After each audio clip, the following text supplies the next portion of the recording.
नमस्कार दोस्तों, अगर आपको भारत और साउथ अफ्रीका के बीच खेला गया चौथा और सांसें रोक देने वाला सबसे रोमांचक टी20 मुकाबला पसंद आया हो तो इस वीडियो को आप एक लाइक जरूर करें। इस वीडियो का लाइक टारगेट 400 लाइक है तो इस वीडियो को आप दिल से लाइक जरूर करें। दोस्तों, भारत और साउथ अफ्रीका के बीच 4 मैचों की टी20 सीरीज खेली जा रही है और इस टी20 श्रृंखला के चौथे और सबसे रोमांचक टी20 महामुकाबले में फिर एक बार क्रिकेट इतिहास की 2 सबसे बड़ी टीमें एक दूसरे से भिड़ी। इस बार सूर्य कुमार यादव की भारतीय टीम के सामने एडन मार्करम की साउथ अफ्रीका की टीम खड़ी थी।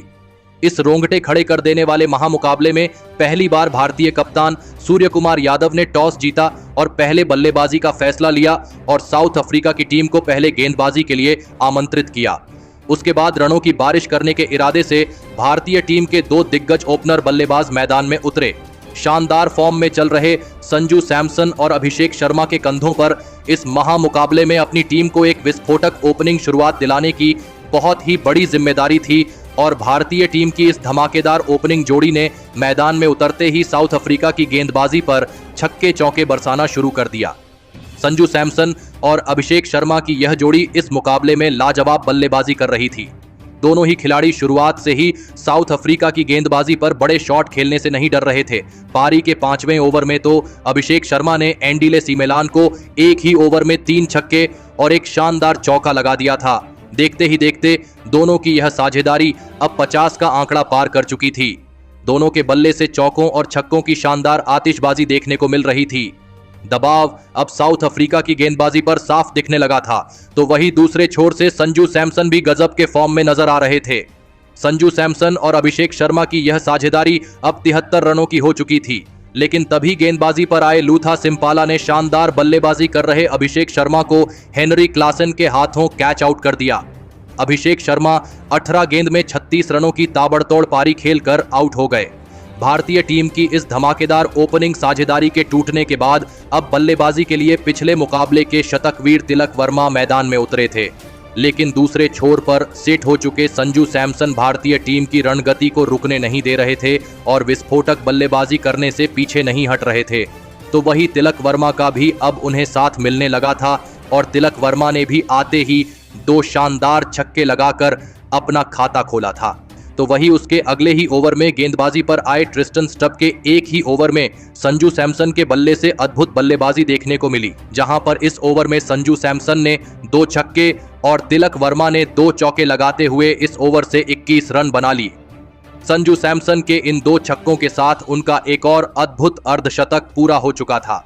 साउथ अफ्रीका के कप्तान एडन मार्करम के हर एक फैसले को संजू सैमसन और तिलक वर्मा की यह जोड़ी धूल में मिला रही थी।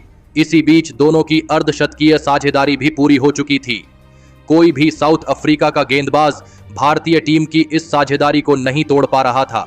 साउथ अफ्रीका के हर एक ओवर में भारतीय टीम के यह 2 खतरनाक बल्लेबाज छक्के चौके बरसा रहे थे। इन दोनों की यह खतरनाक बल्लेबाजी देखकर मैदान में बैठा हर एक दर्शक हैरान था। खुद साउथ अफ्रीका के कप्तान एडन मार्करम के इस अद्भुत बल्लेबाजी को देखकर होश उड़ चुके थे। हर एक साउथ अफ्रीका का गेंदबाज इन दोनों के सामने बचने की पूरी कोशिश कर रहा था, लेकिन दोनों ही खिलाड़ी किसी भी साउथ अफ्रीका के गेंदबाज को नहीं छोड़ रहे थे। इसी बीच दोनों की 100 रनों की अद्भुत साझेदारी भी पूरी हो चुकी थी। तिलक वर्मा और संजू सैमसन की इस जोड़ी ने मैदान में अपने बल्ले से टहलका मचा दिया था और इसी बीच एक शानदार चौका लगाते हुए तिलक वर्मा ने अपना एक और अर्धशतक पूरा कर लिया। अर्धशतक पूरा करने के बाद तो तिलक वर्मा ऐसी अविश्वसनीय बल्लेबाजी कर रहे थे जिसने साउथ अफ्रीका के हर एक गेंदबाज को बैकफुट पर धकेल दिया था। साउथ अफ्रीका के गेंदबाजों की मुश्किलें खत्म होने का नाम ही नहीं ले रही थीं। तिलक वर्मा और संजू सैमसन की यह जोड़ी हर एक रिकॉर्ड को तोड़ती जा रही थी। साउथ अफ्रीका के हर एक गेंदबाज की आंखों में भारतीय टीम की इस नौजवान जोड़ी का खौफ साफ तौर पर दिखने लगा था। अब सभी की नजरें इन दोनों ही खिलाड़ियों पर टिकी हुई थीं, क्योंकि यह दोनों ही खिलाड़ी कुछ बड़ा करने से चंद कदम दूर थे, क्योंकि 2 बड़े शतक इन 2 दिग्गज बल्लेबाजों का इंतजार कर रहे थे। और फिर तभी गजब के फॉर्म में चल रहे संजू सैमसन ने पहले अपना ऐतिहासिक शतक पूरा कर लिया। सभी ने संजू सैमसन की इस अद्भुत पारी के लिए खड़े होकर तालियां बजाई तो वहीं उनके साथ बल्लेबाजी कर रहे तिलक वर्मा भी पीछे नहीं रहे और उनके तुरंत ही बाद तिलक वर्मा ने भी लगातार दूसरे मुकाबले में एक और धमाकेदार शतक लगाकर सभी को हैरान कर दिया। साउथ अफ्रीका की गेंदबाजी की कोई भी रणनीति इन दोनों के सामने चल ही नहीं पा रही थी। संजू सैमसन और तिलक वर्मा की यह अद्भुत बल्लेबाजी देखकर खुद भारतीय कप्तान सूर्य कुमार यादव तक हैरान हो चुके थे।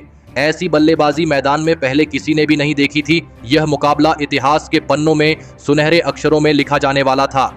आखिरी के ओवरों में भी साउथ अफ्रीका की गेंदबाजी तिलक वर्मा और संजू सैमसन की इस जोड़ी को रोक नहीं पा रही थी। दोनों ही खिलाड़ी भारतीय टीम को एक रिकॉर्ड ब्रेक लक्ष्य की तरफ आगे बढ़ा रहे थे और इसी बीच दोनों की 200 रनों की ऐतिहासिक साझेदारी भी पूरी हो चुकी थी और फिर इस मुकाबले के अंत तक संजू सैमसन और तिलक वर्मा की यह साझेदारी नाबाद रही और दोनों ही खिलाड़ी मैदान से बाहर बिना अपना विकेट गंवाए नाबाद चले गए। पहली बार किसी अंतर्राष्ट्रीय T20 मुकाबले के एक ही पारी में 2 बल्लेबाजों ने शतक लगाया था, तो वही इस पारी में भारतीय टीम ने सबसे ज्यादा 23 छक्के लगाकर एक बड़ा कारनामा करके दिखाया और संजू सैमसन और तिलक वर्मा की इसी अद्भुत कारनामे के बदौलत भारतीय टीम ने 283 रनों का एक ऐतिहासिक लक्ष्य दक्षिण अफ्रीका की टीम के आगे रखा। उसके बाद भारतीय टीम से मिले 284 रनों के रिकॉर्ड तोड़ लक्ष्य का पीछा करने साउथ अफ्रीका के 2 दिग्गज ओपनर बल्लेबाज मैदान में उतरे। रायन रेकिल्टन और रीजा हेंड्रिक्स के कंधों पर इस महामुकाबले में अपनी टीम को एक शानदार ओपनिंग शुरुआत दिलाने की बहुत ही बड़ी जिम्मेदारी थी, लेकिन पारी के पहले ही ओवर में गेंदबाजी पर आए अर्शदीप सिंह के मंसूबे तो कुछ और ही थे और अर्शदीप सिंह ने अपने इस पहले ओवर की तीसरी गेंद पर रीजा हेंड्रिक्स को ही क्लीन बोल्ड कर दिया। रीजा हेंड्रिक्स इस मुकाबले में अपना खाता भी नहीं खोल पाए।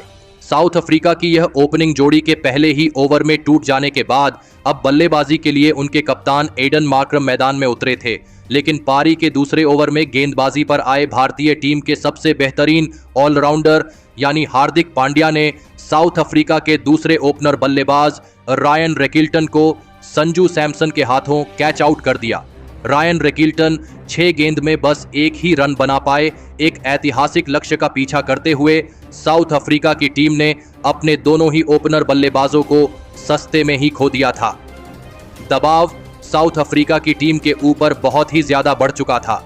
अब बल्लेबाजी के लिए ट्रिस्टन स्टब मैदान में उतरे थे, लेकिन तभी पारी का तीसरा ओवर तो साउथ अफ्रीका की बल्लेबाजी के लिए किसी बुरे सपने की तरह साबित हुआ, जहां पर गेंदबाजी पर आए अर्शदीप सिंह ने साउथ अफ्रीका के कप्तान एडन मार्क्रम को रवि बिश्नोई के हाथों कैच आउट कर दिया। कप्तान एडन मार्क्रम 8 गेंद में 8 रन बनाकर आउट हो गए, तो वही उसकी अगली ही गेंद पर साउथ अफ्रीका के सबसे खतरनाक बल्लेबाज हेनरी क्लासन को भी उनकी पहली ही गेंद पर अर्शदीप सिंह ने LBW आउट कर दिया। हेनरी क्लासन इस मुकाबले में अपना खाता भी नहीं खोल पाए। देखते ही देखते साउथ अफ्रीका की टीम ने अपने 4 बल्लेबाजों को केवल 10 रनों के भीतर ही खो दिया था। सामने 284 रनों का एक विशाल लक्ष्य होने के बाद भी साउथ अफ्रीका की टीम बहुत ही खराब बल्लेबाजी कर रही थी। अब बल्लेबाजी के लिए डेविड मिलर मैदान में उतरे थे और फिर यहां से ट्रिस्टन स्टब और डेविड मिलर की इस जोड़ी ने साउथ अफ्रीका की पारी को अब संभाल लिया था और एक महत्वपूर्ण साझेदारी बनाना शुरू कर दिया था। लेकिन भारतीय गेंदबाजी के सामने बड़े शॉट खेलना साउथ अफ्रीका के इन 2 दिग्गज बल्लेबाजों को तक मुश्किल हो रहा था। सूर्य कुमार यादव की शानदार कप्तानी और भारतीय गेंदबाजी की सटीक गेंदबाजी ने इन दोनों ही खतरनाक बल्लेबाजों को बांध कर रखा था। साउथ अफ्रीका के विकेट गिरने भले ही रुक चुके थे, लेकिन साउथ अफ्रीका की रन गति बहुत ही धीमी पड़ चुकी थी। रिक्वायर्ड रन रेट का दबाव साउथ अफ्रीका की बल्लेबाजी पर बहुत ही ज्यादा बढ़ चुका था, लेकिन ट्रिस्टन स्टब और डेविड मिलर मैदान में अब पूरी तरह सेट हो चुके थे और अब इन दोनों ने भारतीय गेंदबाजी पर बड़े शॉट खेलने भी शुरू कर दिया था। इसी बीच दोनों की 50 रनों की साझेदारी भी पूरी हो चुकी थी, लेकिन रिक्वायर्ड रन रेट अब लगभग 23 रन प्रति ओवर का हो चुका था। लेकिन अब डेविड मिलर बड़े बड़े छक्के लगाने लगे थे, जिसने भारतीय कप्तान सूर्य कुमार यादव को सोचने पर मजबूर कर दिया था। और फिर तभी भारतीय कप्तान सूर्य कुमार यादव ने वरुण चक्रवर्ती को गेंदबाजी पर बुलाया और वरुण चक्रवर्ती ने आते ही खतरनाक बल्लेबाजी कर रहे डेविड मिलर को तिलक वर्मा के हाथों कैच आउट कर दिया। डेविड मिलर इस मुकाबले में 27 गेंदों में 36 रनों की पारी खेलकर आउट हो गए। वरुण चक्रवर्ती ने साउथ अफ्रीका की एक महत्वपूर्ण साझेदारी अब तोड़ दी थी। भारतीय गेंदबाजी की इस मुकाबले में वापसी हो चुकी थी। अब बल्लेबाजी के लिए मार्को यानसन मैदान में उतरे थे, लेकिन उसके अगले ही ओवर में गेंदबाजी पर आए रवि बिश्नोई ने सेट हो चुके ट्रिस्टन स्टब को एलबीडब्ल्यू आउट कर दिया। ट्रिस्टन स्टब 29 गेंदों में 43 रनों की धमाकेदार पारी खेलकर आउट हो गए। लेकिन ट्रिस्टन स्टब के इस विकेट के साथ ही साउथ अफ्रीका की टीम ने अपने छठा विकेट खो दिया था। दबाव पूरी तरह साउथ अफ्रीका की टीम के ऊपर था। अब बल्लेबाजी के लिए एंडीले सीमेलान मैदान में उतरे थे, लेकिन एंडीले सीमेलान भी भारतीय गेंदबाजी के सामने ज्यादा देर तक नहीं टिक पाए और गेंदबाजी पर आए वरुण चक्रवर्ती ने एंडीले सीमेलान को रवि बिश्नोई के हाथों कैच आउट कर दिया। एंडीले सीमेलान 5 गेंद में 2 रन बनाकर आउट हो गए। अब साउथ अफ्रीका की जीत की उम्मीद खत्म होने लगी थी। पूरी साउथ अफ्रीका की बल्लेबाजी अब दबाव में थी। अब मैदान पर जेराल्ड कोटजे आए थे और लेकिन दूसरे छोर पर बल्लेबाजी कर रहे मार्को यानसन इस मुकाबले में भी गजब की बल्लेबाजी कर रहे थे और भारतीय गेंदबाजी पर बड़े शॉट आसानी से खेल रहे थे। जेराल्ड कोटजे के साथ मिलकर मार्को यानसन ने एक महत्वपूर्ण साझेदारी अपनी टीम के लिए बनानी चाहिए, लेकिन तभी गेंदबाजी पर आए अक्षर पटेल ने जेराल्ड कोटजे को संजू सैमसन के हाथों कैच आउट कर दिया। जेराल्ड कोटजे इस मुकाबले में 8 गेंद में 12 रन बनाकर आउट हो गए। अब बल्लेबाजी के लिए केशव महाराज मैदान में उतरे थे, लेकिन केशव महाराज भी मार्को यानसन का साथ ज्यादा देर तक नहीं निभा पाए और गेंदबाजी पर आए अक्षर पटेल ने केशव महाराज को तिलक वर्मा के हाथों कैच आउट कर दिया। केशव महाराज 8 गेंद में 6 रन बनाकर आउट हो गए। अब साउथ अफ्रीका का आखिरी विकेट बचा था।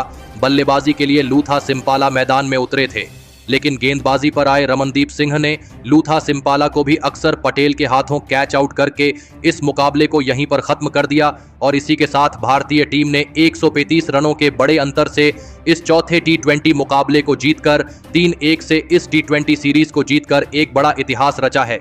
दोस्तों, साउथ अफ्रीका की टीम को उन्हीं की सरजमीन पर भारतीय टीम ने हराकर एक बड़ा इतिहास रचा है, लेकिन इस चौथे टेस्ट मुकाबले में कई ऐसे विश्व रिकॉर्ड थे जो टूट चुके हैं, जहां पर भारतीय टीम की बल्लेबाजी ने सभी के दिल जीत लिए। खास करके तिलक वर्मा और संजू सैमसन की शतकीय पारियों ने सभी को हैरान करके छोड़ दिया।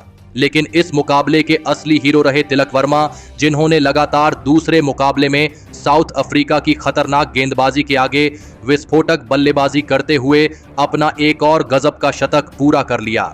तिलक वर्मा ने इस मुकाबले में केवल 41 गेंदों में 9 चौके और 10 गजब के छक्के लगाते हुए 255 की स्ट्राइक रेट से 120 रनों की नाबाद पारी खेली और इसी पारी के चलते भारतीय टीम यह रोमांचक मुकाबला इतने बड़े अंतर से जीत पाई। तो दोस्तों, आप तिलक वर्मा की इस अद्भुत और ऐतिहासिक शतकीय पारी के लिए उन्हें 10 में से कितने अंक देना चाहेंगे? आप अपनी राय नीचे कमेंट में देना बिल्कुल भी ना भूलें। धन्यवाद।